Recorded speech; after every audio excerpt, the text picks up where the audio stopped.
주신 본문인 시편 131편은 다윗의 노래입니다. 단 세 절로 이루어진 이 노래에서 다윗은 하나님이 누구이시며 또 그분과 관계를 맺고 있는 자기 자신은 누구인가에 대해서 고백하고 있습니다. 다윗의 노래는 이렇게 시작합니다. 여호와여, 내 마음이 교만하지 아니하고 내 눈이 오만하지 아니하오며 내가 큰 일과 감당하지 못할 놀라운 일을 하려고 힘쓰지 아니하나이다. 우선 다윗은 자신의 마음에 대해서 언급하고 있습니다. 또 본인의 눈에 관해서도 고백하고 있죠. 마음은 교만하지 않고 눈은 오만하지 않다 하는 고백을 하고 있습니다. 여기 교만하다라고 번역된 말은 히브리어 가바라는 동사입니다. 이 동사는 높이다라는 뜻을 갖고 있는 동사이죠. 그러니까 마음을 교만하게 한다는 의미, 곧 마음을 높게 한다는 이 말은 높여서는 안 되는 위치까지 그 마음을 높인다는 뜻이 되는 것이죠.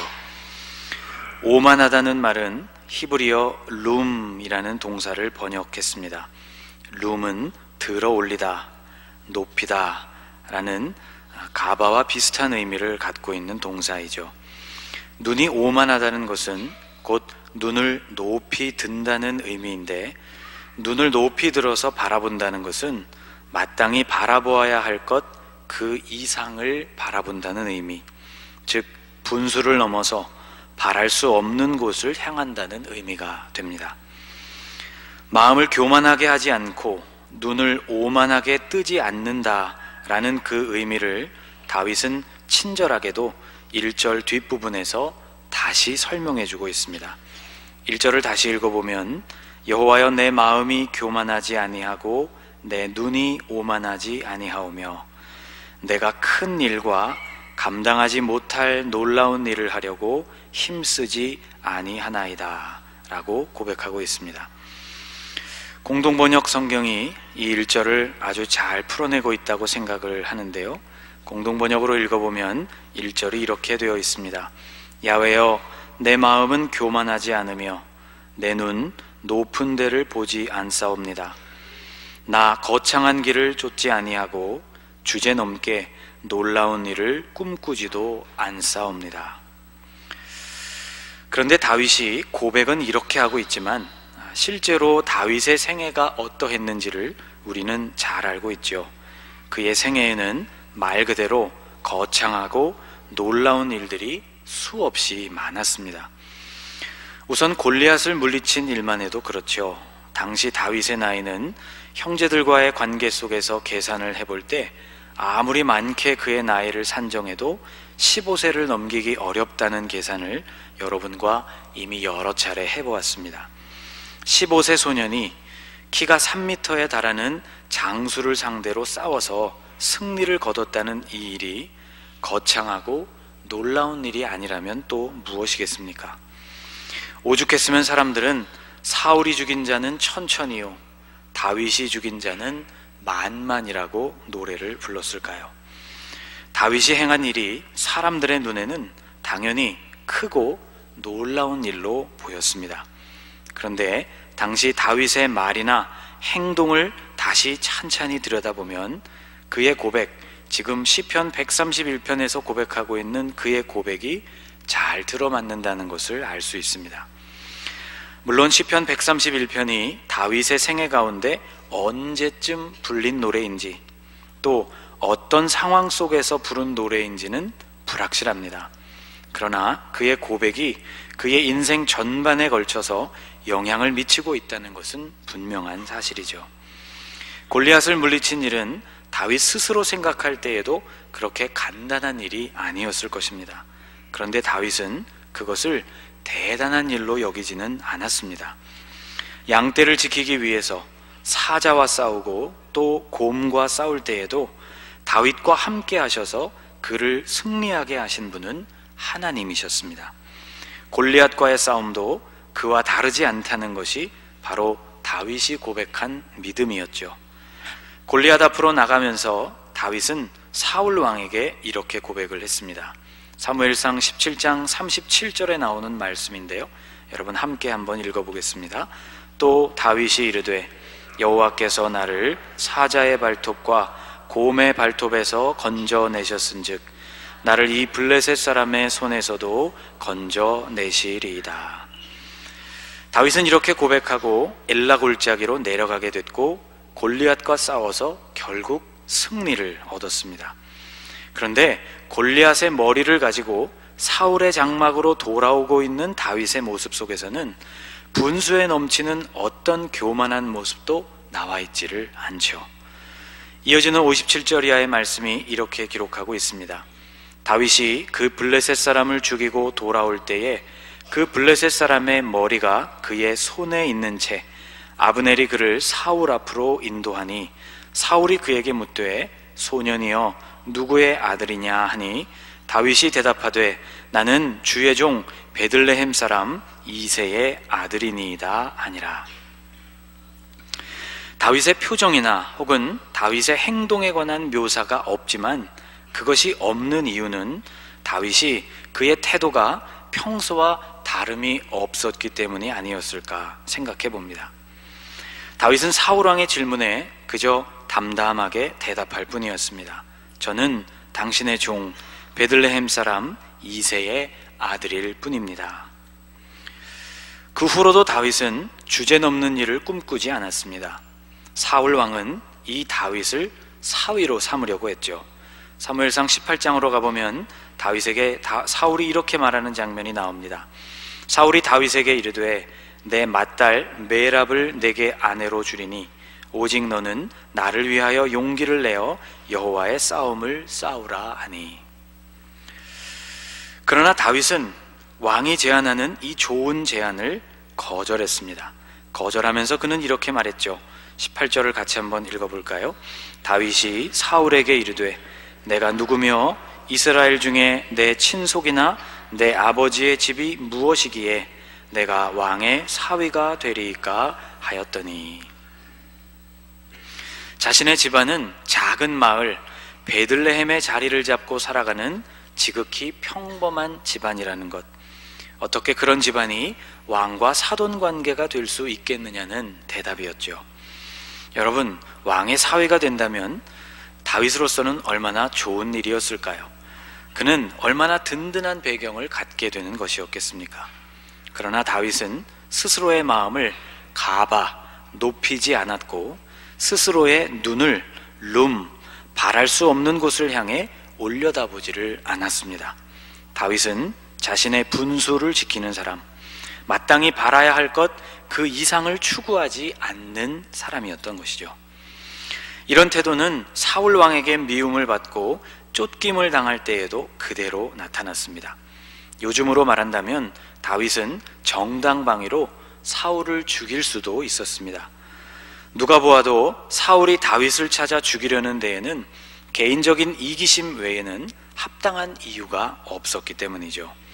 자신을 해치려는 의도가 분명했고 또 그 이유 역시 부당한 것이었기 때문에 다윗도 마땅히 자신을 지키기 위해 행동을 취할 수 있었습니다.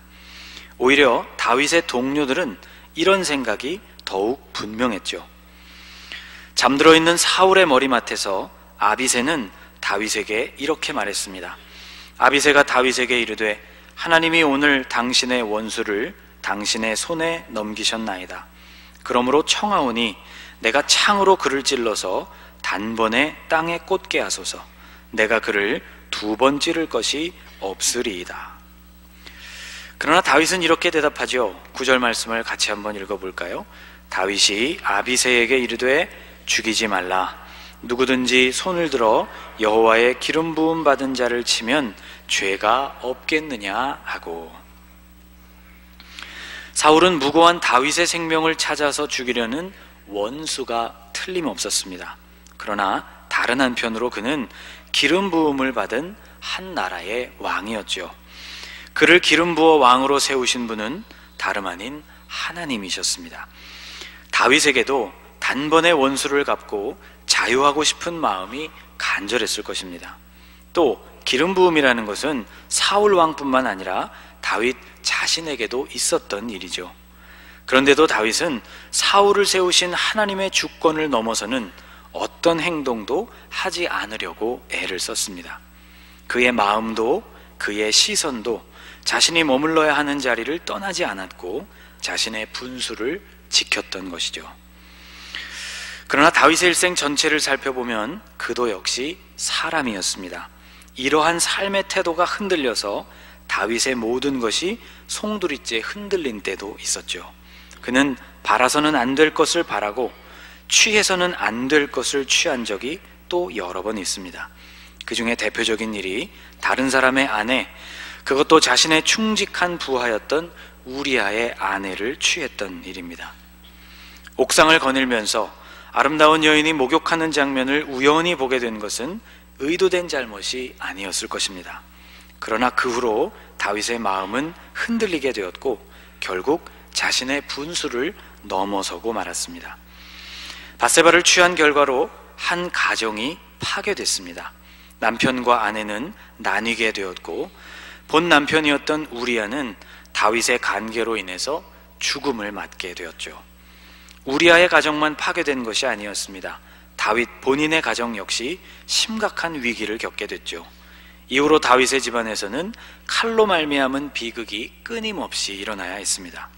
아들들 사이에서 일어나는 갈등, 그리고 아버지와 아들의 갈등이 지속되는 일이 다윗의 생애 가운데 이어지게 되었죠.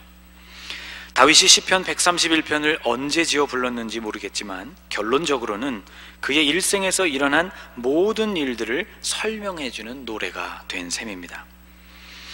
이 노래를 부르고 있는 다윗의 내면을 한마디로 정리해 본다면 1절 말씀은 겸손이라고 말할 수 있을 것입니다. 마음도 시선도 자신의 한계를 넘어서지 않고 본인의 자리를 지키는 태도, 겸손이죠. 다른 절들도 그런 식으로 정리를 해본다면 2절에서 드러나는 다윗의 내면은 고요와 평온이라고 말할 수 있습니다. 2절을 제가 한번 읽어보겠습니다. 실로 내가 내 영혼으로 고요하고 평온하게 하기를 젖된 아이가 그의 어머니 품에 있음 같게 하였나니 내 영혼이 젖된 아이와 같도다. 다윗은 자신의 내면 상태를 온전히 표현하기 위한 수단으로 어머니의 품에 있는 아이의 모습을 비유로 사용했습니다. 그 아이가 어떤 아이인가 살펴보면 다윗은 그 아이를 젖된 아이라고 표현했죠.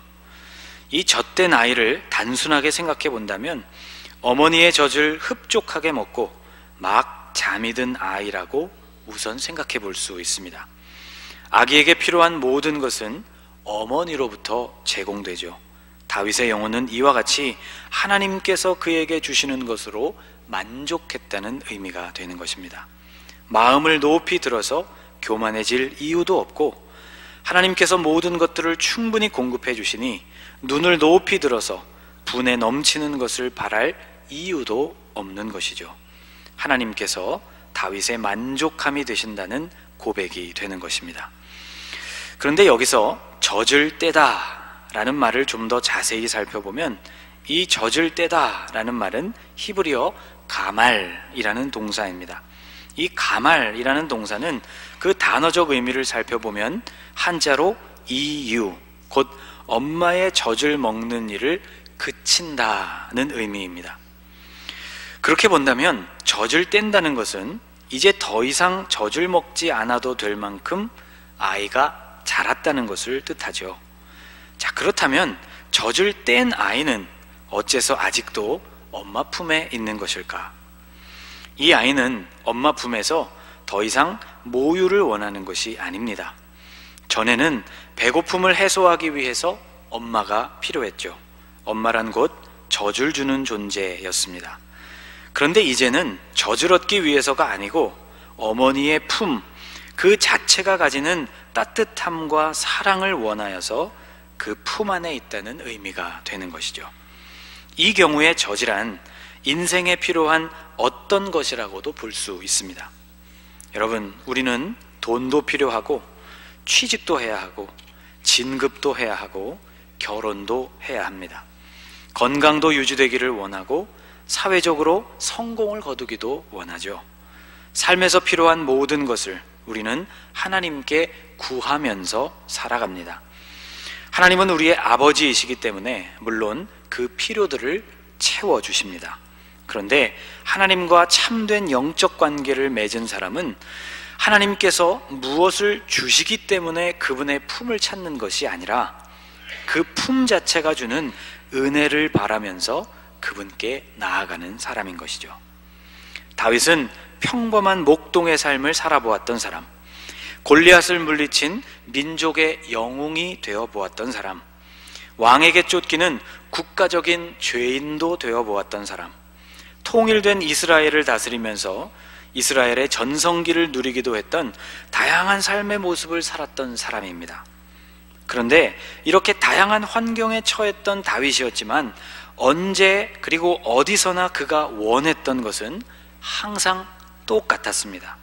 그것은 바로 하나님의 품, 곧 주님의 임재였죠. 시편 27편에 기록되어 있는 다윗의 고백을 한번 살펴보십시오. 내가 여호와께 바라는 한 가지 일, 그것을 구하리니 곧 내가 내 평생에 여호와의 집에 살면서 여호와의 아름다움을 바라보며 그의 성전에서 사모하는 그것이라. 다윗은 한 가지를 원하고 있습니다. 다윗이 바라는 그 한 가지란 하나님의 집에 머물러서 그분의 아름다움을 바라보는 일, 그리고 그 하나님의 집에서 그분을 사랑하는 것이었습니다. 다른 것은 아무것도 필요가 없었죠. 오늘 본문 2절에서 고요하고 평안하게 하다라고 길게 해석되어 있는 이 부분은 실제로는 히브리어 동사 하나로 구성되어 있습니다. 바로 히브리어 다맘이라는 동사이죠. 이 다맘은 다윗이 지어 부른 여러 시편에서 굉장히 많이 등장하고 있는 동사입니다. 우선 시편 4편을 살펴보면 여기에도 다맘이 등장합니다. 너희는 떨며 범죄하지 말지어다. 자리에 누워 심중에 말하고 잠잠할지어다. 바로 여기 잠잠할지어다에 해당되는 동사가 바로 다맘입니다. 또 시편 37편에서도 다윗은 동일한 동사로 고백을 하고 있습니다. 같이 한번 읽어볼까요? 여호와 앞에 잠잠하고 참고 기다리라. 자기 길이 형통하며 악한 꾀를 이루는 자 때문에 불평하지 말지어다. 또 시편 62편에도 다맘이 사용되었습니다. 나의 영혼아 잠잠히 하나님만 바라라. 물은 나의 소망이 그로부터 나오는도다. 여러분, 다윗은 방금 수유를 마친 아이와 같이 오직 하나님이 주시는 것으로 만족했던 사람, 동시에 젖을 완전히 떼었지만 젖만을 바라고 보채던 아이의 모습을 벗어나서 이제는 어머니의 품 자체로 만족하는 아이와 같이 잠잠히 하나님 앞에 머무는 삶을 간절히 사모했던 사람입니다. 3절에서 다윗은 자신의 노래를 이렇게 마무리하고 있습니다. 이스라엘아, 지금부터 영원까지 여호와를 바랄지어다. 이 3절은 결론과도 같은 말씀이죠. 하나님께서 나에게 모든 것들을 공급해 주셨고 이후로 필요한 모든 것들을 내가 원해서 하나님을 찾는 것이 아니라 하나님의 품 안에서 내가 누리는 평안과 안식이 귀한 것이기에 내가 하나님을 바란다는 고백 이후에 다윗은 그러므로 이스라엘아, 지금부터 영원까지 우리가 바라야 할 분은 여호와 하나님이시다라고 고백하고 있는 것입니다. 세번역 성경으로 이 3절 말씀을 읽어보면 이렇게 되어 있습니다. 이스라엘아, 이제부터 영원히 오직 주님만을 의지하여라. 다윗에게 있어서 의지하고 또 바라보고 또 소망할 대상은 오직 하나님이셨다는 것이죠. 시편 131편은 표제어에도 나와 있는 것처럼 다윗의 노래이고 그 배경은 성전에 올라가는 노래라고 되어 있습니다. 예루살렘 성전을 향해 가는 순례자의 노래라고 볼 수 있죠. 다윗의 평생에 그가 하나님의 성전을 사모했기 때문에 이런 노래를 부른 것이고, 뒤이어 나오는 그의 후대의 사람들은 하나님의 전을 향해 올라갈 때마다 다윗이 불렀던 이 고백을 자신의 고백으로 부르면서 거룩한 그 땅을 찾아갔던 그런 노래입니다. 이 세상을 지나 하나님의 나라를 향하여 가고 있는 우리가 부르고 우리가 마음을 기울여야 할 노래이기도 한 것이죠. 다윗이 경험한 평안은 감당하지 못할 크고 놀라운 일을 하려고 억지를 부리지 않는 현실에 대한 만족과 감사에서부터 왔습니다. 하나님께서 우리 인생의 참 만족임을 아는 참된 암과 깨달음을 통해서 온 것이죠. 사랑하는 여러분, 잠잠히 하나님을 바라는 인생, 하나님께서 베푸시는 것에 대하여서 감사하고 만족하는 인생을 살아가실 수 있기를 바라고, 그것이 우리에게 진실로 복되고 평안한 인생임을 깨달으실 수 있기를 주님의 이름으로 축복합니다. 기도하겠습니다.